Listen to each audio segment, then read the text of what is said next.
E aí, galera, estamos aqui em mais um episódio do Quinta Parede, o nosso podcast de cinema com pitadas de humor. Então, vamos hoje falar sobre o filme Mad Max Estrada da Fúria.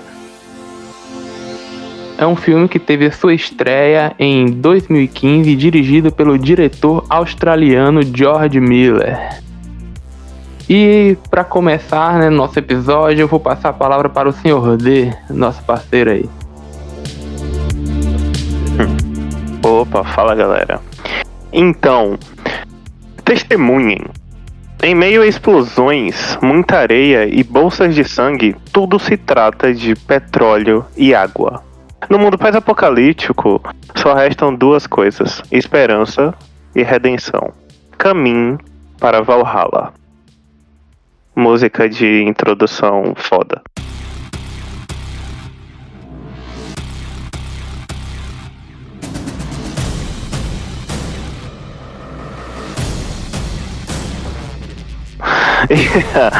Mas é isso, velho. Esse filme tem muitos aspectos, muitos elementos para serem retratados, então fala aí, pessoal.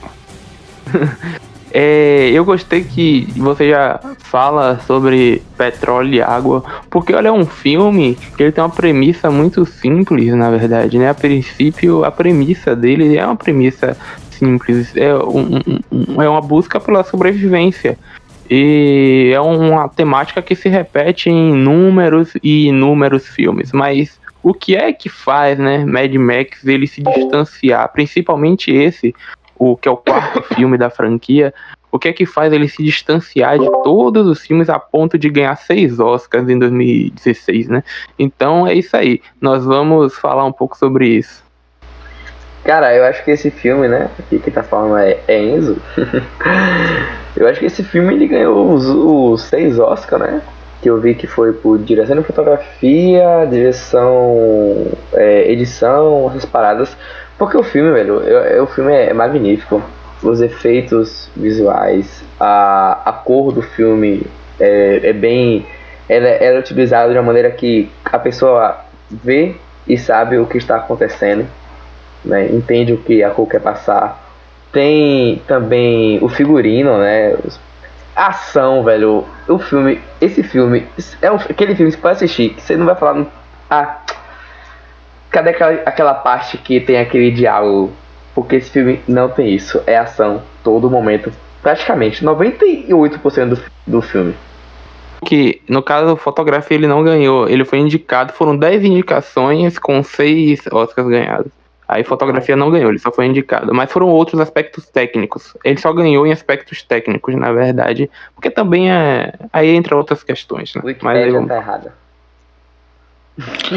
Fala galera, aqui quem tá falando é Bruno Libestini. E rufem os tambores, porque esse filme eu gostei muito. Sou considerado aqui, né? Mas esse filme, rapaz... Também, se você não gostar, você já vim aqui com ódio já, de falar que você vai se arrombar. Não, eu gostei dele porque, tipo... Eu não confesso que eu não assisti os outros filmes, esse foi o primeiro.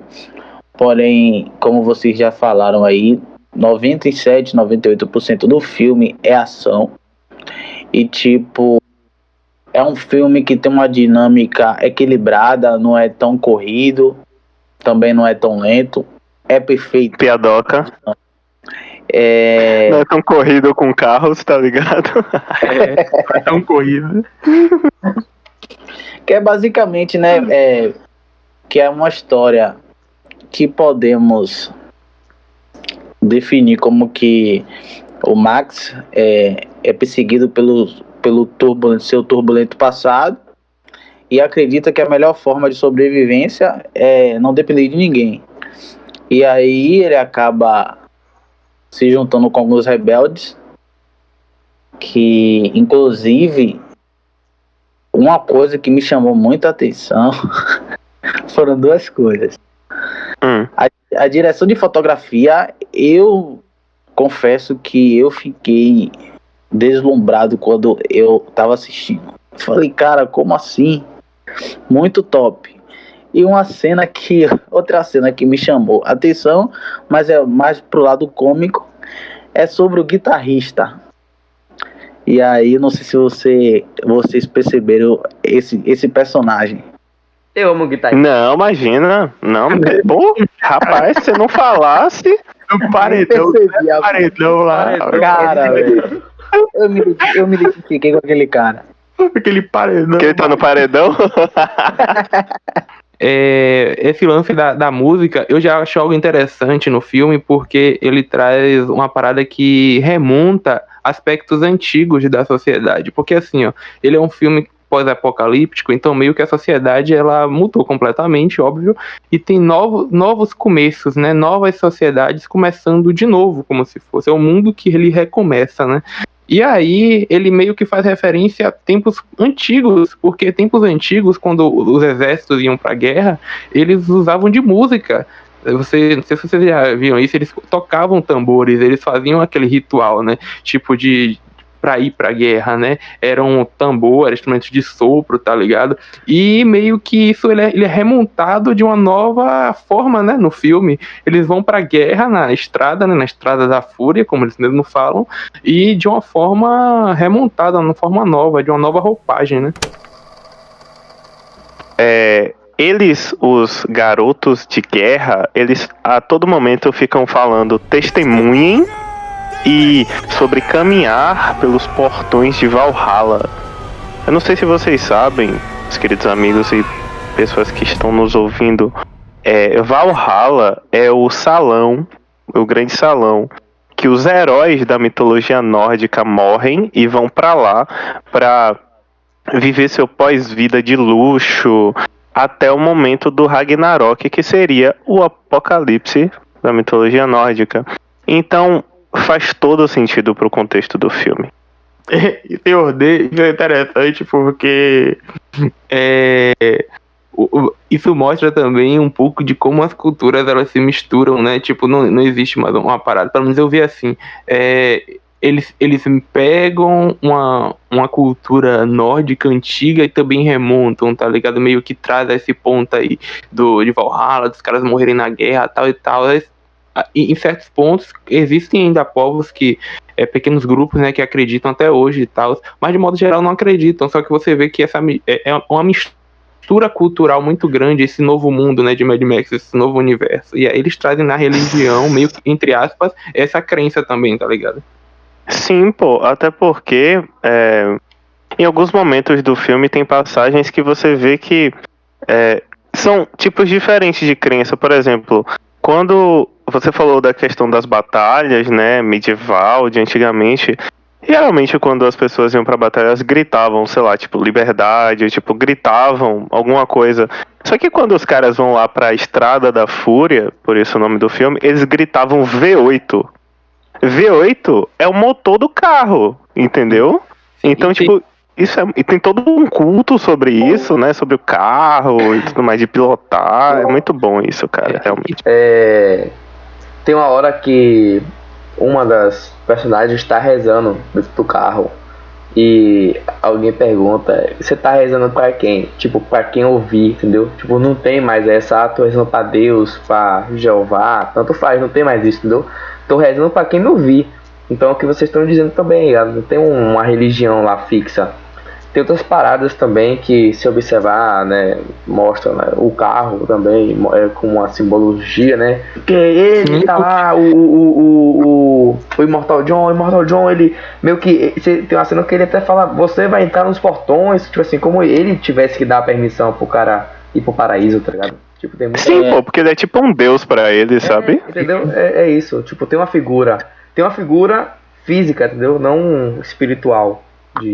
Meu Deus. E essa mensagem do filme é importante, que abre várias questões de discussões, né? Que, tipo, pra gente não ter que se estender muito, é que importante não são as religiões, e sim a fé.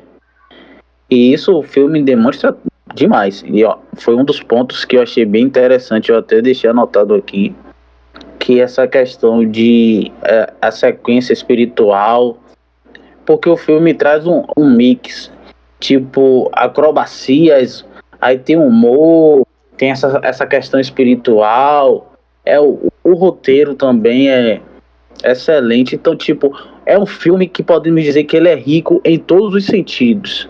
Eu acho que ele não deixa a desejar em nenhum dos quesitos.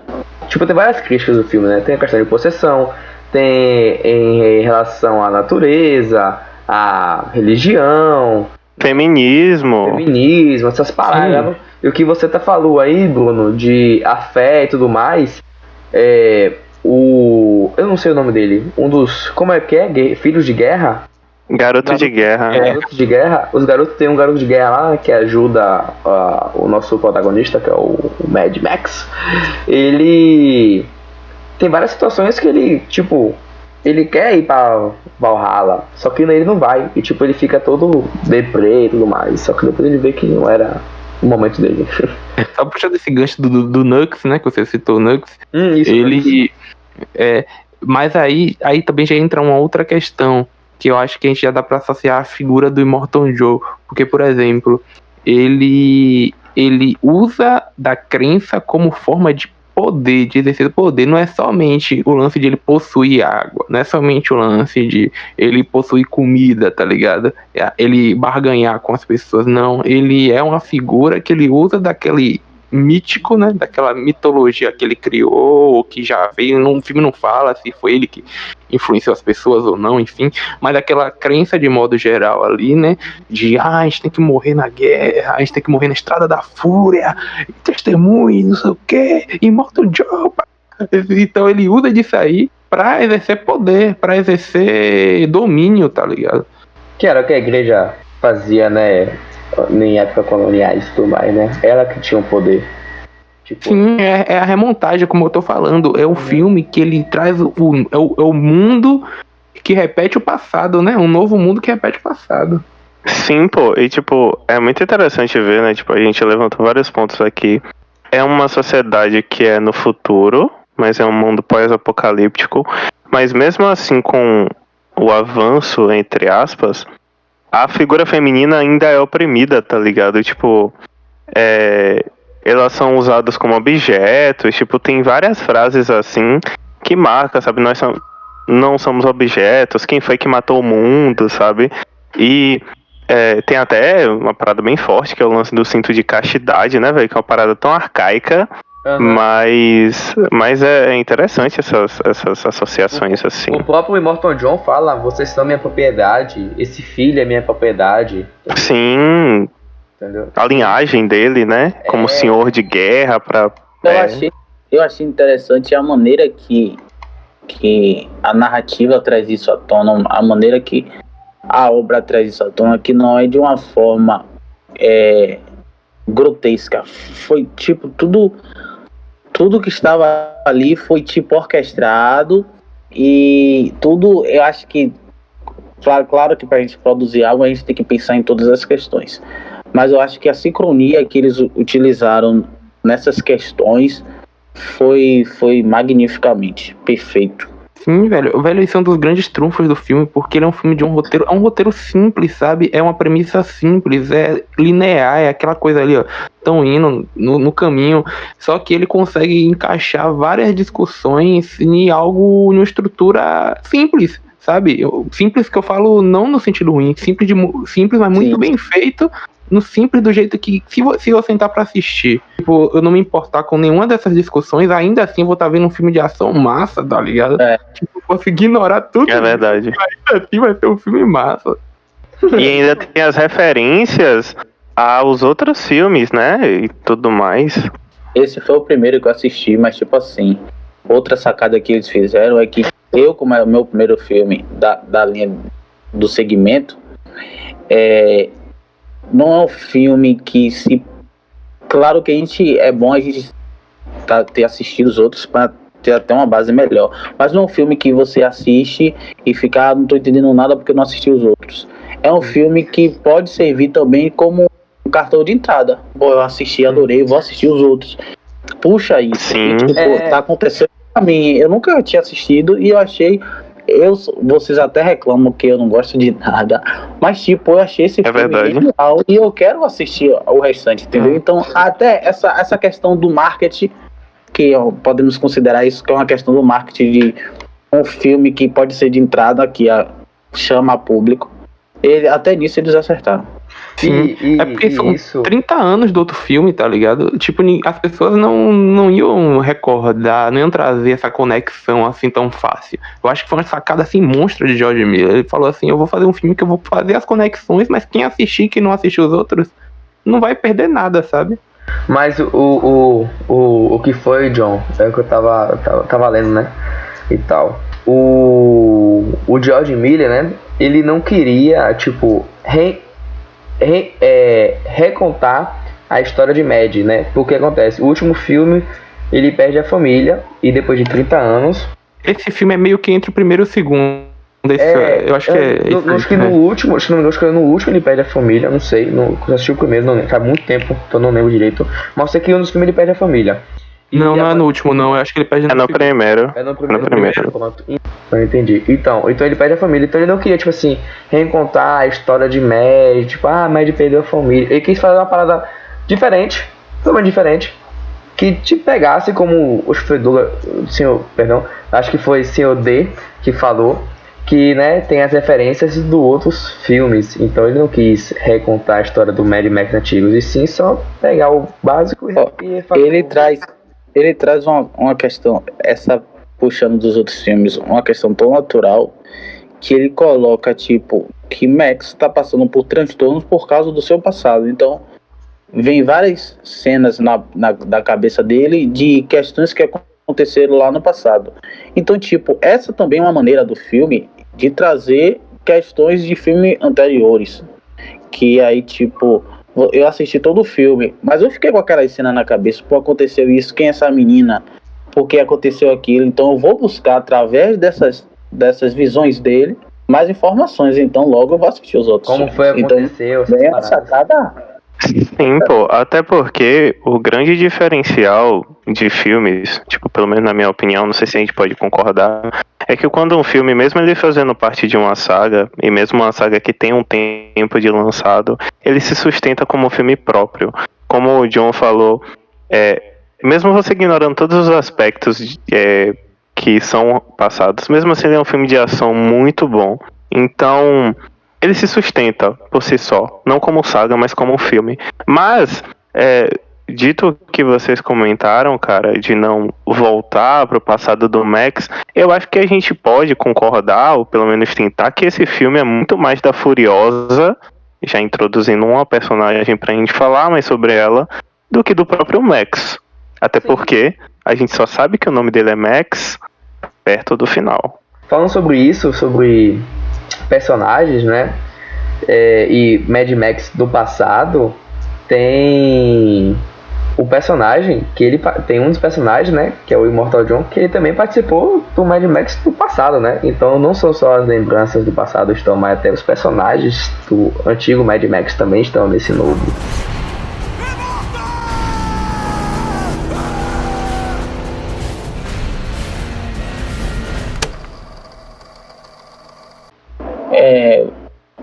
Falou sobre são poucos diálogos, mas diálogos inteligentes, podemos dizer, para a narrativa do filme. Tipo, não é tudo aquilo que os personagens falam, ao decorrer do filme tem uma certa, como é que eu posso explicar a situação, tipo, não é um diálogo banal, na minha perspectiva, né? Não sei se vocês acham isso também. Eu acho que não, eu concordo, porque é um filme que as falas são muito precisas, assim, as falas, elas sempre entregam algo importante, meio que isso, não tem falas, porque também o ritmo do filme, como o Enzo já falou, é um ritmo muito intenso, então a abertura que tem é pouca, né, então tudo que é falado é meio que muito preciso, assim, pra fortalecer a narrativa e etc. Na verdade, quem fala eu vou voltar mais, um pouco pra Furiosa, porque como... é a Furiosa, né? Em relação que ela vai contar a história, né? E tudo mais. Que ela, como nosso querido Senhor D já falou, né? O filme não é sobre o Mad Max, né? Já teve os filmes do Mad Max. O filme é da Furiosa, né? Que ela que é a porra louca. Empoderamento feminino em pessoa. Sim. A Charlize Theron, né? Eu não sei se a pronúncia é assim. I don't speak Charlize English. Theron. Ela I don't speak English. Ela. Duolingo me patrocina. Então, nos Paga nós. pra gente poder fazer podcasts em inglês e aí falar do Duolingo pra todo mundo. Então, a Furiosa, ela é essa figura de mulher forte, né? Mas você percebe que ela não é unilateral. Ela tem momentos muito de fraqueza. Ali, um desses momentos é mostrado. Na verdade, isso já é mostrado desde assim, um pouquinho depois do início, porque você observa a intenção dela em relação às meninas e etc. O modo com que ela quer levar as meninas, ela quer livrar elas do Immortan Joe e tal. E até o momento que ela chega lá no lugar, né? Eu vou ficar detalhando muito, mas que ela chega lá em determinado lugar e que o mundo dela cai, né? Meio que ali diante daquela realidade. E você percebe que ela também é uma pessoa que tem ela também é, de certa forma, como é que eu posso dizer, conectada com o passado, tanto quanto Max. Só que ela, até aquele momento, ela é conectada positivamente, né? E aí, a partir daquele momento, ela perde aquela conexão porque não existe, né? É algo que, tipo, vai mudar a partir daquele momento. Mas ela também é uma personagem conectada com o passado. Sim, man. E também tem isso, né, que você falou assim, que o filme, a Furiosa, ela é sempre forte, tá ali, né, ela tá demonstrando a liberdade, né, a força feminina no filme, né, é essa a mensagem que a Furiosa quer passar. Mas nem todo mundo que aparenta ser forte sei lá, um pudim por dentro, assim por dizer, sabe? É sensível, sente dor, chora, tem frustrações, tem medo, né? O filme mostra que ela fica com medo de não conseguir o objetivo dela, né? Que é a liberdade e tudo mais. Então, como você mesmo falou, desde o início já mostra ela tensa com isso, de não conseguir, de ser parada pelo Immortan Joe, né? Pelos homens e tudo mais. Tem muito disso. E isso é legal. Sim, pô. E nessa época era muito assim, né, velho? Eu acho que a Furiosa. Não me julguem, pessoal, se eu estiver falando alguma besteira. Mas eu acho que a partir da Furiosa, em 2015, quando lançou esse filme, que veio uma leva de protagonistas femininas fortes, sabe? Porque até então não tinha muito, entendeu? E aí foi começando a ter, tava encaminhando mais ou menos a Scarlett Johansson como Viúva Negra, né? Nessa época aí também, mas teve muito mais peso assim, tá? A gente já falou do Immortan, né? Que é o grande vilão, né? No centro disso tudo, que é idolatrado, né? Que tudo gira em torno dele. E eu acho que né? Tem o Nux, eu acho né? Bom falar do Nux, que eu acho uma atuação muito boa, velho. Eu acho que o Nux é um personagem que ele é coadjuvante, mas é um personagem que ele... Na verdade, eu destaco realmente esses três. Assim, não o Immortan. Sim. Porque eu acho que, apesar de falar muito pouco o Tom Brady, eu acredito que ele desenvolve uma boa performance, né? Mas aí, indo pro Nux, Sim. o Nux, ele representa meio que a conexão, né, entre o universo ali dos garotos de guerra, né, e com os outros personagens, né, que é o Max, a galera que tá fugindo e etc. E ele mostra essa mudança de pensamento, ou seja, mostra que eles eles podem deixar de ser alienados, sabe? Eles podem deixar de ser controladas pelo Immortan Joe, porque Nux é a prova disso, e tanto é que, na verdade, no final das contas, quem salva o bagulho é ele, né? Então... Então, eu acho uma atuação muito, muito boa do Nux. Do ator que faz Nux, que eu esqueci o nome dele agora. Ele é conhecido. É o Nicholas Hoult. É o Nicholas Hoult. Ele fez o Fera no X-Men. Sim. Mas tem outro filme dele que eu lembro que eu não tô. Tem outro filme que eu não tô lembrado. velho, Ele fez o filme do Tolkien ele tem um filme agora, massa, velho. recentemente. Ele fez Menor Zumbi, que eu me lembro dele. Tem Esse filme não é o, massa, não. o Jack, o caçador de gigantes. Era a favorita, é o que eu tava querendo lembrar. A favorita que ele fez recentemente. É Ah, um filme muito bom Foi até indicado ao Oscar de melhor filme, eu acho, do ano. Ele fez esse filme, enfim. Vamos lá, voltar. não tão. Mas aí é isso, né? Tipo, o filme ele vai em torno dessa perseguição, né? Porque acho legal a gente situar o pessoal que o filme se dá na busca da Furiosa por liberdade, como a gente já comentou, mas não só para ela mesma. Existem outras figuras femininas abordadas nesse filme, várias. E entre elas são as esposas do Immortan As Joe. propriedades, né? E Fala. as propriedades dele, filho e tudo mais, grávida. E aí, elas estão em busca do Vale Verde. Nossa, até parece premissa de filme da Disney, né? Vamos para o Vale Verde e deitar numa rede. Mano, Sim, porque sim. tipo, não tem. Então, O filme não é só sobre Furiosa, Mad Max e Immortan Joe, né? O filme, na verdade, ele pega o Nux, né? E pega as meninas, né? São 4. São 5, na verdade, né? Só que uma. São 5 meninas que a Furiosa tá tentando levar, né? Tá tirando.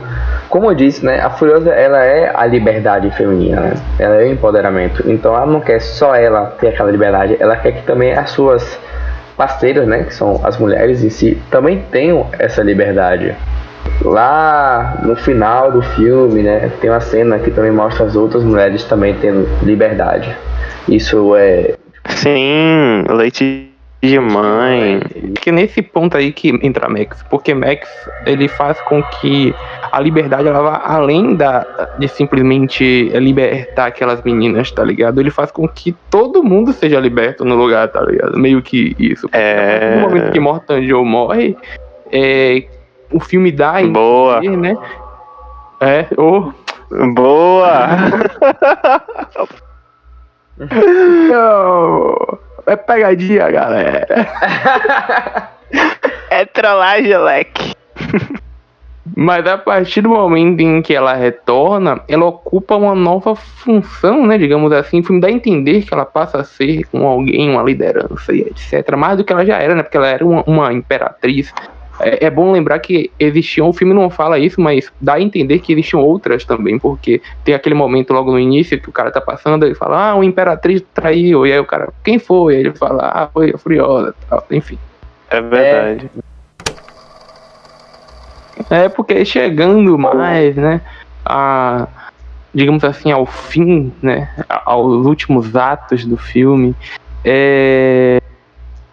a gente tem uma resolução que ela meio que... Que você já falou? Não, eu falei, mas o que eu falei não é algo... É algo importante pro filme, óbvio. Muito importante. É muito importante. Só que é bom porque eu posso cortar o que eu falei. Aí eu tô falando aqui que eu falei algo importante e que eu vou cortar esse algo importante que eu falei. Então você deve ficar pensando que algo importante é esse. Muito bem, muito bem. Mas antes de eu falar do final, na verdade, até, eu queria falar de alguns...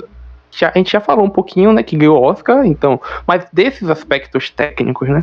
Porque é um filme que ele usa de carros reais, todos os carros são reais ali, meu irmão.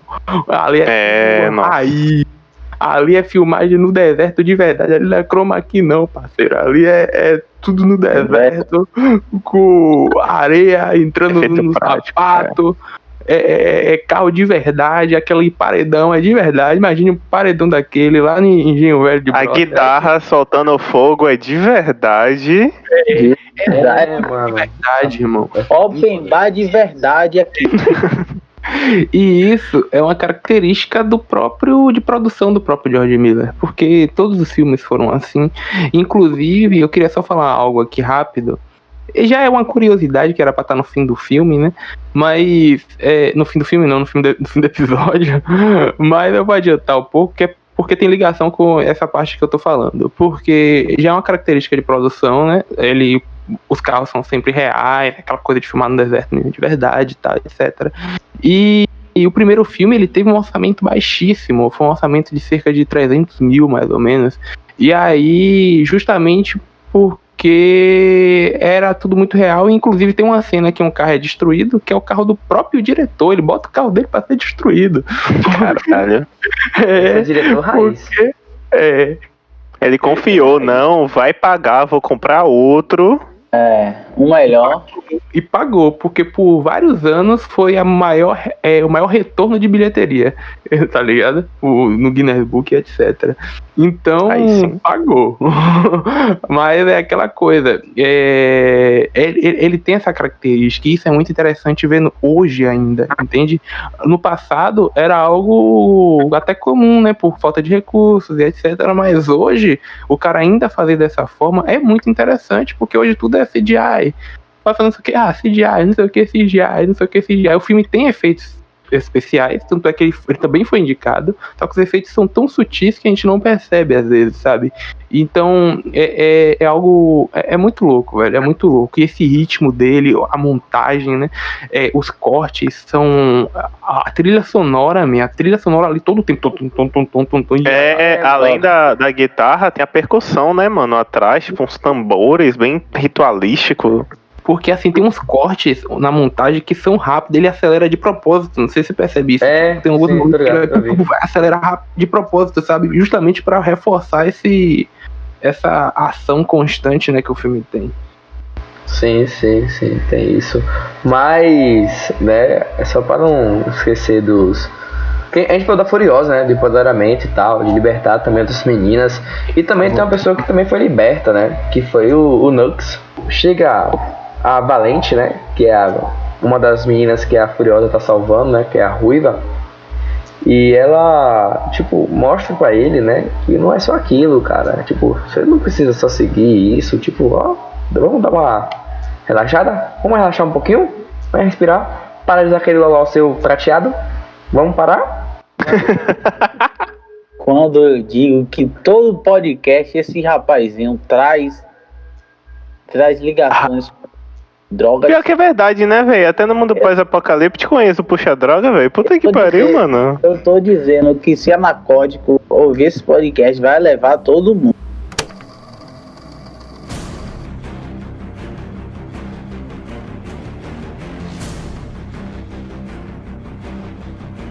Eu gostaria de saber de vocês, galera. Nosso tradicional final sobre nossas paredes, né? Então eu vou falar com o cara que tá mais acuado, mais calado nesse episódio, que é Bruno. Quantas paredes você dá pra esse filme, cara? Esse filme eu dou um open bar de paredes. Você quer o quê? Você quer construir um condomínio fechado? 5 paredes. Que você quiser. Minha casa 5, grave esse dia hoje. O dia que você tá ouvindo. Testemunhem! O nome do episódio vai ser Bruno deu 5 paredes. 5 Puta que pariu, que clickbait lindo. Bar de paredes que eu tô dando a esse filme. E esse filme é sensacional. E pra vocês que ficam me criticando aí, que eu não gosto de filme nenhum, tá aí a resposta aí, ó. Até que fim botaram um filme que eu gosto. E tá aí. Falei bem, eu falei mal, mas falei de mim. Eu gostaria de saber quantas paredes você dá, caro amigo John. Então, vocês sabem, é um chover numa olhada, né, velho? Eu vou dar 5 paredes, obviamente. Se tivesse 6, eu dava 6. Se tivesse 10 paredes, eu dava 10 paredes. É um filme que eu gosto muito, eu sou fã da saga, do universo, na verdade. Faz tempo que eu vi os outros anteriores, eu tenho que rever, mas é muito interessante essa construção de universo. O filme, como eu falei, é um filme que ele tem um roteiro simples, mas é muito bem elaborado, é muito bem executado, ele é muito bem em tudo, e o final é um final muito bem construído, e ele dá abertura para os próximos filmes, que aí já é uma parada que existe já o projeto, né, dos próximos 2 filmes, mas eu vou deixar para falar um pouco disso nas curiosidades. Então, é 5 paredes. E eu passo agora a minha palavra para o senhor D. Opa, então... Ah, cara, esse filme... Eu dou 5 paredes, molhada, com uma árvore florescendo dela, uma plantinha, sabe, uma plantinha? Porque... Queria destacar uma coisa um pouco mais pessoal sobre esse filme. Eu assisti esse filme no cinema, tá? E em todo esse ritmo frenético que a gente conversou nesse episódio gostoso, eu assisti esse filme na ponta da cadeira a todo momento. Cara, tipo, não teve nenhum momento, foi uma parada surreal, sabe? As atuações pra mim, tipo, são incríveis. O Tom Hardy, que é... Você deve conhecer ele, né? Ele fez o Bane no Batman, ele fez O Regresso, ele fez ele fez Dunkirk, ele fez Inception do Nolan também, enfim. Mesmo ele não falando muito no filme, ele é muito expressivo. Mesmo quando ele tá com aquela focinheira, né? Tipo uma focinheira na cara dele, ele consegue ser muito expressivo nas ações dele, na amargura que ele sente pelo passado e por não querer confiar naquelas pessoas. E a Charlize Theron, como Furiosa, ela realmente rouba a cena, então 5 paredes. Mas eu queria saber de você, meu amigo Enzo, amigo de pastor, quantas paredes você dá? Sim, eu dou 5 paredes. Dou 5 paredes nesse filme. Porque o filme é magnífico, pela crítica que o filme tem, que ele dá.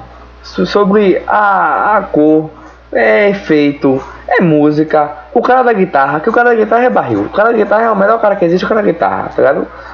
O cara, se ele tá sem guitarra, ele não sabe o que fazer. Porque ele com a guitarra na mão, ele faz tudo. O cara não tem nem olho que consegue tocar a porra da guitarra. Eu nunca vi isso na minha vida.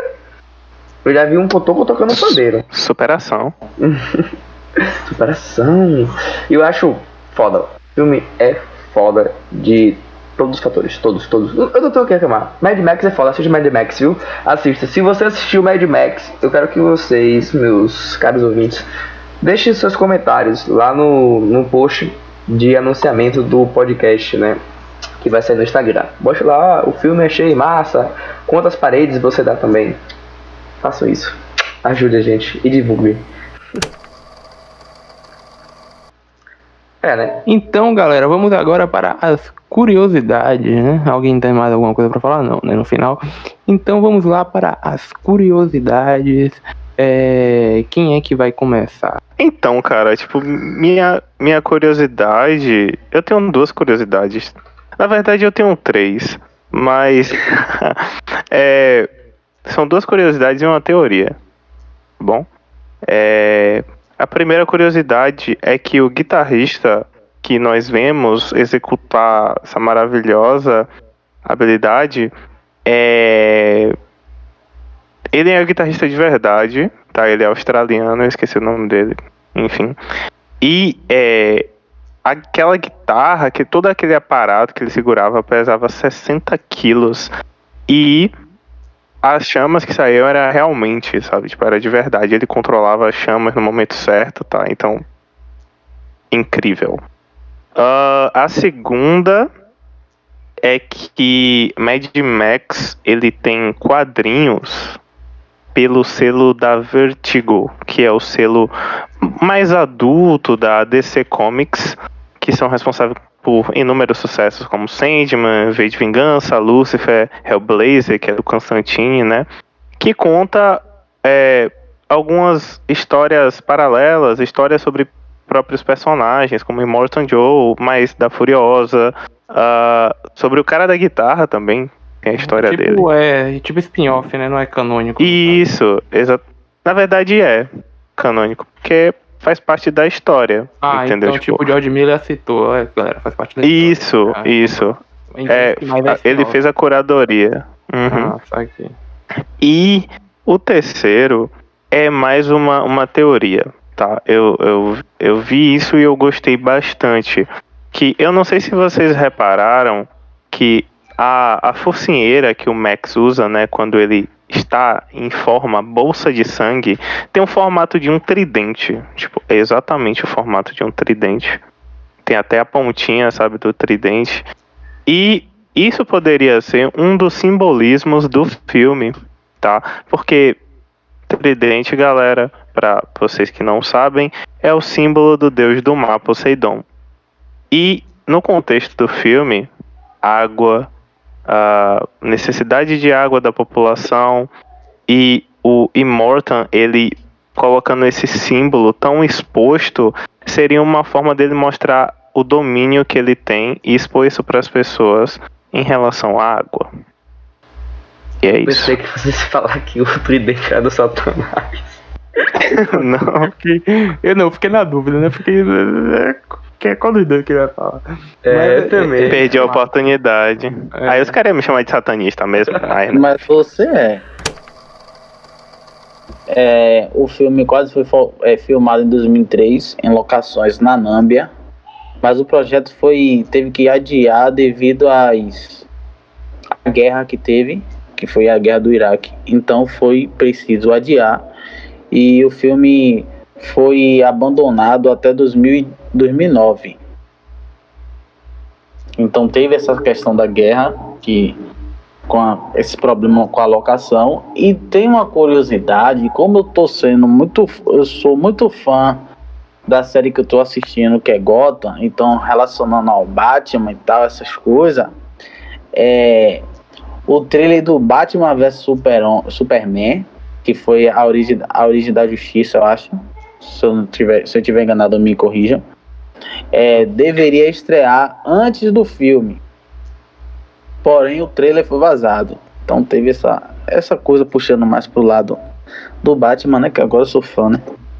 Descobri isso um dia desse. Desculpa, mas não entendi muito bem. Eu não entendi a relação.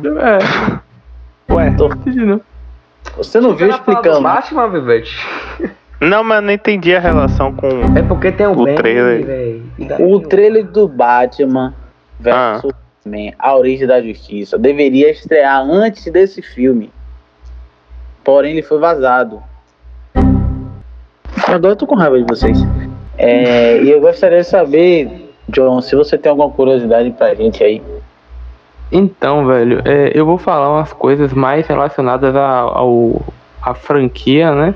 Do que necessariamente ao quarto filme. Por que falar da franquia? Porque a franquia, ela é a base, né, do universo, etc. E também fala sobre os próximos filmes, né? Porque, na verdade, o George Miller já tem 2 filmes escritos, né, para serem lançados. Porém, tem um grande problema aí, porque a Warner, foi a Warner que produziu, se eu não me engano.